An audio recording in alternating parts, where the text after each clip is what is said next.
Nais mo bang alamin ang pagbabago ng sariling komunidad sa iba't ibang aspeto? Panoorin ang video ito upang malaman mo. Keep on watching to learn something. This is your teacher She, and welcome back to my channel. Before you proceed, please don't forget to hit the subscribe button, okay? Magandang araw mga bata! Pag-aralan natin ang pagbabago ng sariling komunidad sa iba't ibang aspeto. Mula sa pagkakatatag ng isang komunidad ay may iba pang mga pagbabago na nangyayari, tulad ng pagbabago sa mga istruktura, pananamit, transportasyon, pangalan ng mga kalye, pagkain, libangan, at iba pa. Halina mga bata, suriin pa natin ang ating aralin.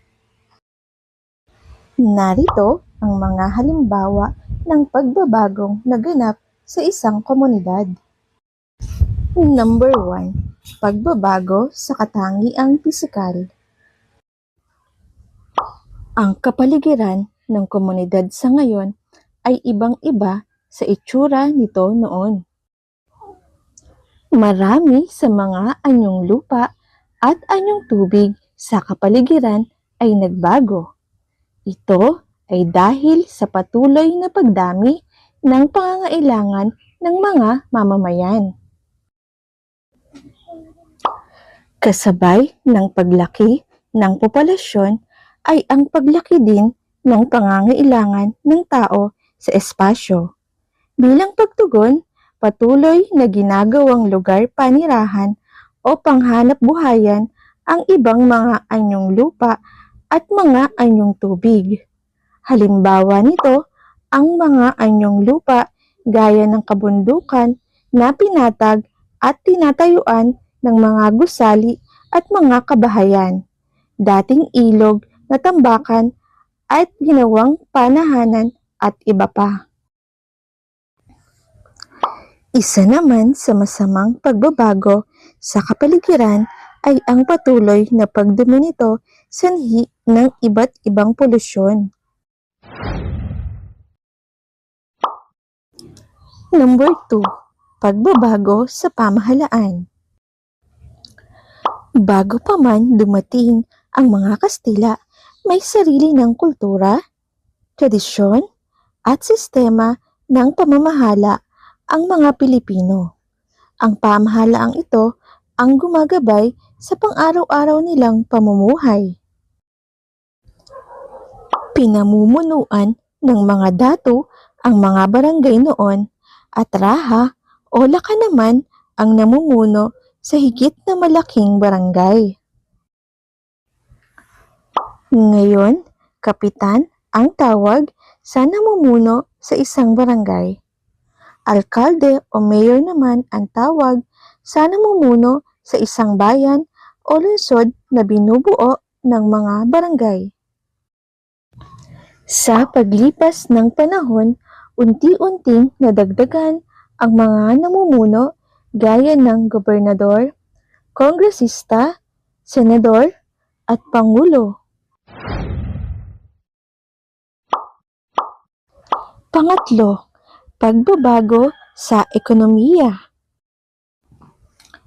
Sa ekonomiya, noong sinaunang panahon, ang mga tao sa isang komunidad ay makakapamili lamang sa limitadong produkto na malapit sa kanya, sapagkat limitado rin ang pasilidad sa transportasyon.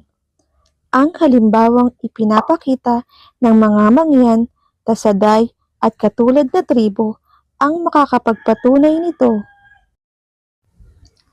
Habang ang ekonomiya ay tumatatag, bumubuti rin ang transportasyon. Noon, ang mga hayop tulad ng kabayo, kalabaw, at baka ay kinakabitan lamang ng karitela, kariton o kalesa upang magamit ng mga tao sa kanilang paglalakbay sa lupa. Ang mga komunidad na malapit sa mga anyong tubig ay gumagamit naman ng balsa at bangka. Dahil sa pangangailangan ng ekonomiya sa mga mabilis na transportasyon, nagbago ang anyo ng mga sasakyan. Nagkaroon ng riles at tren at tranbiya na isang uri ng tren na pinatatakbo ng kuryente o enerhiya. Hindi nagtagal, nagkaroon din ng mga barko, bus, kotse, tricycle at jeep. Nagkaroon na rin ng maayos at matibay na daan. May mga tulay, pantalan at modernong paliparan na rin. Sa pamamaraang ito, ang bawat tao sa komunidad ay nakipag-ugnayan sa ibang tao at nakipagpalitan na ng kanya-kanyang produkto. Pang-apat, pagbabagong sosyo-kultural. Ang pananamit ng mga tao ay isa rin sa mga nagbabago sa komunidad. Baro at saya ang isa sa mga isinusuot noon ng mga kababaihan. Sa mga kalalakihan naman ay kamisa de chino at mahabang pang-ibaba ang isinusuot. Sa pagdaan ng panahon, nagkaroon ng iba't ibang uri ng pantaas at pang-ibabang kasuotan. Halimbawa nito, ang maong na pantalon, blusa, gown, at iba pa. Maging ang mga pagkain sa komunidad ay marami na ring pagbabago.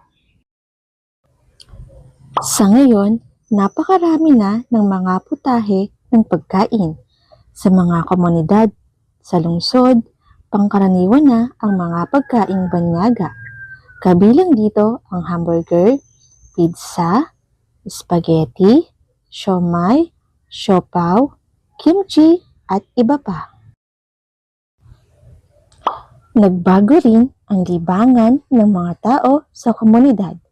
Simple lamang ang laro ng mga bata noon gaya ng piko, sipa, trumpo, sungka, patintero, at luksong tinik.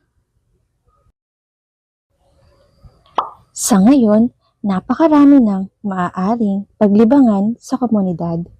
Nariyan ang radyo at telebisyon, babasahin, sine, internet, at mga electronic gadget. At ngayon mga bata, tayahin natin ang inyong natutuhan. Buuin ang pangungusap. Piliin ang tamang kaisipan para sa patlang. I-comment ang inyong sagot. Number 1. Noon, baro at saya ang isinusuot ng mga kababaihan. Ngayon, patlang ang kanilang isinusuot. A. Blusa at pantalon. B. Kamisa de chino. C. Barong Tagalog.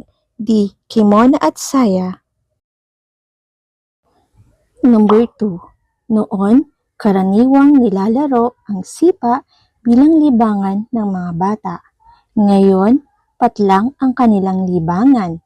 A. Paglalaro ng sungka. B. Paglalaro ng patintero. C. Panonood ng telebisyon at paglalaro ng mga electronic gadgets. D.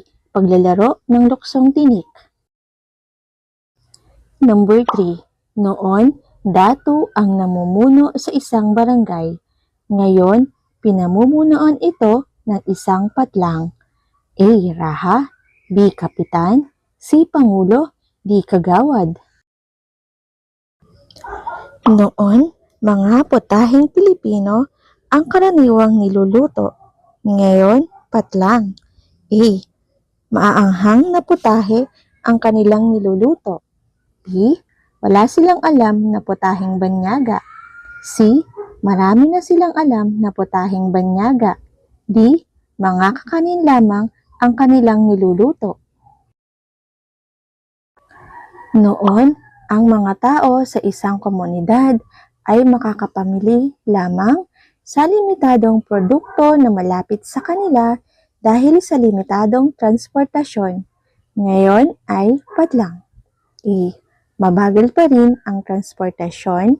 B. Mabilis at makabago na ang transportasyon. C. Wala nang masakyan na transportasyon. At D. Mga hayop ang kanilang ginagamit sa paglalakbay. Maaaring i-post ang video upang ikaw ay makasagot.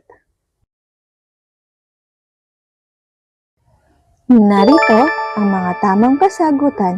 Nakakuha ka ba ng perfect score?